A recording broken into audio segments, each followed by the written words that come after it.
ഇപ്പോൾ ദീപക് മലയമ്മ ഏറ്റവും പുതിയ വിവരം അവിടെ ഇപ്പോൾ സ്കൂബ ടീം നോക്കൂ ദൃശ്യങ്ങൾ നമുക്ക് കാണാം. സ്കൂബ ടീം ഈ കോൺടാക്ട് 1-ലേക്ക് എത്തുകയാണ്.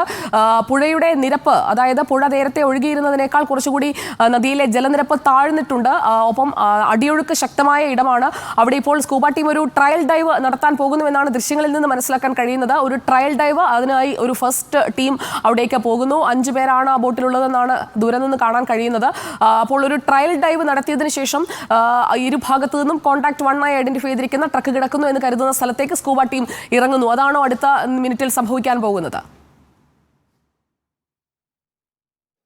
സ്വാഭാവികമായും അനുമതി കിട്ടിക്കഴിഞ്ഞാൽ അത്തരത്തിലുള്ള നീക്കത്തിന് തന്നെയാണ് ഇന്നലെ തന്നെ തീരുമാനമെടുത്തിരുന്നത്. ഇന്നിപ്പോൾ ചീഫ് സെക്രട്ടറിയുടെ നേതൃത്വത്തിലുള്ള സംഘം യോഗം ചേർന്നുകൊണ്ടും കൂടുതൽ നിർദ്ദേശങ്ങൾ ഈ ദൗത്യ സംഘത്തിന് നൽകുന്നുണ്ട്. എത്രയും പെട്ടെന്ന് ആ ലോറിയുടെ ഭാഗങ്ങൾ ഉണ്ട് എന്ന് കരുതുന്ന ആ മേഖലയിലേക്ക് എത്തണം എന്നുള്ളത് തന്നെയാണ് ആ നിർദ്ദേശമായി ഉള്ളത്. ഒപ്പം തന്നെ പെട്ടെന്ന് തന്നെ ഈ ഒരു ദൗത്യം പൂർത്തീകരിക്കാൻ ഒതുങ്ങുന്ന തരത്തിൽ എന്തൊക്കെ ചെയ്യാൻ സാധിക്കുമോ അതെല്ലാം തന്നെ ചെയ്യാനുള്ള തീരുമാനം ഇതിനോടകം കൈക്കൊള്ളുകയും ചെയ്തിട്ടുണ്ട്. നിലവിൽ ആ യോഗം അങ്കോലയിൽ പുരോഗമിക്കുന്നുണ്ട്. അതേസമയം തന്നെ മറുവശത്ത് ഈ ആർമി സംഘം ഒപ്പം തന്നെ സൈനിക സംഘങ്ങളെല്ലാം ഒന്നു ചേർന്നുകൊണ്ടുള്ള പ്രവർത്തനങ്ങളാണ് ഏകോപിപ്പിക്കുന്നത്. ഡൈവിംഗ് സംഘത്തിന് ജലനിരപ്പ് താഴുകയും അല്പമെങ്കിലും നദിയിലെ ഒഴുക്ക് കുറയുകയും ചെയ്താൽ ഡൈവ് ചെയ്യാനുള്ള സാഹചര്യം ഒരുങ്ങും. അങ്ങനെ ഡൈവ് ചെയ്ത് ആ മേഖലയിലേക്ക് എത്തിക്കഴിഞ്ഞാൽ കൃത്യമായ ഒരു രൂപരേഖ തയ്യാറാക്കാൻ സാധിക്കുമെന്നുള്ളത് തന്നെയാണ്. ഇന്നലെ പക്ഷേ വൈകിട്ടത്തോടു കൂടി കാലാവസ്ഥ വളരെ മോശമാവുകയും അതേ തുടർന്ന് ഡൈവിംഗ് സംഘത്തിന് താഴേക്ക്, അതായത് നദിയുടെ താഴെ ഭാഗത്തേക്ക് ഡൈവ് ചെയ്ത് പോകാനുള്ള സാഹചര്യം ഇല്ലാതാവുകയും ചെയ്തിട്ടുണ്ടായിരുന്നു. കഴിഞ്ഞ ദിവസങ്ങളിലൊക്കെ സമാനമായ സാഹചര്യം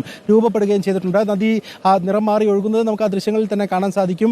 അതുകൊണ്ട് തന്നെ വിസിബിലിറ്റിയുടെ പ്രശ്നം ഉണ്ട് എന്നുള്ളത് നേവിയുടെ PRO തന്നെ വ്യക്തമാക്കുകയും ചെയ്തിട്ടുണ്ട്. അത്തരം പ്രതിസന്ധികളെയൊക്കെ തരണം ചെയ്തുകൊണ്ട് ഒരു അറ്റംപ്റ്റ് നടത്തും എന്ന് തന്നെയാണ് നമ്മളിപ്പോൾ മനസ്സിലാക്കുന്നത്. അങ്ങനെയെങ്കിൽ കൂടുതൽ വിവരങ്ങൾ അധികം വൈകാതെ തന്നെ ഇതുമായി ബന്ധപ്പെട്ടുകൊണ്ട് പുറത്തേക്ക് വരികയും. ദീപക്, ഇപ്പോൾ മഴ മാറി നിൽക്കുകയല്ലേ? മഴയുണ്ടോ? മഴയില്ലാതെ നിൽക്കുകയാണെന്നുണ്ടെങ്കിൽ പെട്ടെന്ന് തന്നെ ഈ എക്സ്കവേറ്റർ ഉപയോഗിച്ച് മണ്ണ് നീക്കുന്ന ആ ഭാഗത്ത് കൂടി അല്ലെങ്കിൽ അതിന്റെ മറുഭാഗത്ത് കൂടി ഡൈവ് ചെയ്തെത്താൻ കഴിയും. ഒരു 2 മണിക്കൂർ മഴയില്ലാതെ കിട്ടിയാൽ മതി എന്നാണ് നേവി സംഘം പറയുന്നത്.